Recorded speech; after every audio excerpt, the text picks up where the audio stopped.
un excelente día, queridos jóvenes. Avanzamos con esta sesión 2 y con el estudio de Grecia. Grecia, la conocida cuna de Occidente.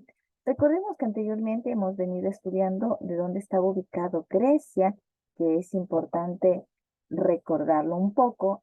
También habíamos estudiado acerca de lo que era la polis, de cómo era su sistema de escritura. Y hoy recordemos, aquí está Grecia. Se situaba específicamente en la isla Creta y en la península de Peloponeso, específicamente bañada por mares como el mar Mediterráneo, el mar de Creta, el mar Egeo. Entonces vemos cómo tenemos un estado, una nación rodeada de mar, lo mismo, lo que ayudó muchísimo el desarrollo de la agricultura, ganadería y el comercio marítimo. Ahora, ¿cómo era la ciudadanía? ¿Cómo se consideraba la ciudadanía en Grecia? La democracia ateniense se sustentó sobre el ejercicio de la soberanía por la multitud. La ciudadanía consistió en el cuerpo conformado por todos los individuos en el ejercicio de sus deberes y derechos. La ciudadanía era entonces una función que oscilaba entre mandar y obedecer leyes. En eso consistía. Un ciudadano era aquel que podía obedecer leyes, aquel que podía también ordenar. La ciudadanía estaba lamentablemente reservada solo para los hijos de padre y madre atenienses, de Atenas, de Grecia. Generalmente era la gente que tenía tierras, es decir, no era para toda la población. Asimismo, vemos que los ciudadanos eran aquellos que tenían derechos y deberes de participar en la política, nada más. Hubieron algunas limitaciones que se dieron dentro de esta ciudadanía. Por ejemplo, la primera es que estaban excluidas las mujeres, no tenían derechos políticos y estaban relegadas a simplemente cumplir las funciones del hogar, las funciones de casa. Asimismo, vemos que había una exclusión de los extranjeros.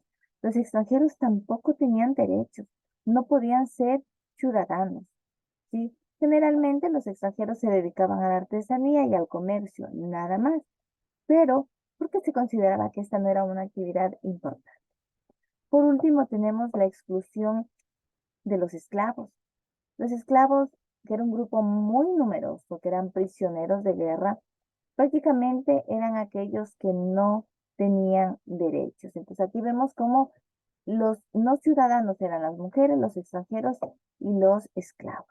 Es importante conocer que la base económica que vamos conociendo poco a poco de la Esparta era específicamente la tierra, es decir, la agricultura. Dentro del sistema político vemos que existía un rey, por eso se conocía como la oligarquía. El matrimonio estaba específicamente destinado para personas que se casaban entre 15 a 18 años de edad, ¿sí? Y obviamente concebían hijos que eran quienes iban a heredar todos los bienes del padre.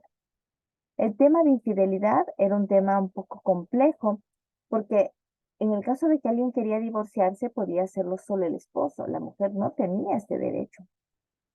Si el esposo, oigan bien, si el esposo sorprendía a la mujer en adulterio, ¿qué era lo que tenía que hacer? Tenía el derecho de devolverla a la familia, debía ir donde su padre, devolverla, y a cambio debía también matar al seductor, a la persona con la que había la mujer cometido adulterio. En lo que tiene que ver con la religión, vemos que en Grecia, pues los griegos eran muy politeístas, tenían varios dioses. Es importante destacar muchos de los descubrimientos que se dieron. Por ejemplo, en matemáticas vemos como Tales de Mileto o Pitágoras se destacó mucho en las matemáticas y Euclides estableció las bases de la geometría. En el área de la física vemos que Arquímedes realizó estudios de física sobre el peso y el desplazamiento de los cuerpos sólidos en el agua. En la astronomía vemos que descubrieron cómo la Tierra fue esférica. Dentro de la medicina, vemos que hicieron grandes aportes en lo que tiene que ver a la prevención de enfermedades como la tos, fiebre. Hipócrates, por ejemplo, fue el médico más conocido. En la biología vemos que hubieron varios aportes sobre la anatomía, fisiología, reproducción y etología de los animales, como fue hecho por Aristóteles. Y dentro de la literatura también vemos que aportaron mucho con los géneros literarios que hoy tenemos, como es la épica, lírica, las tragedias y las comedias.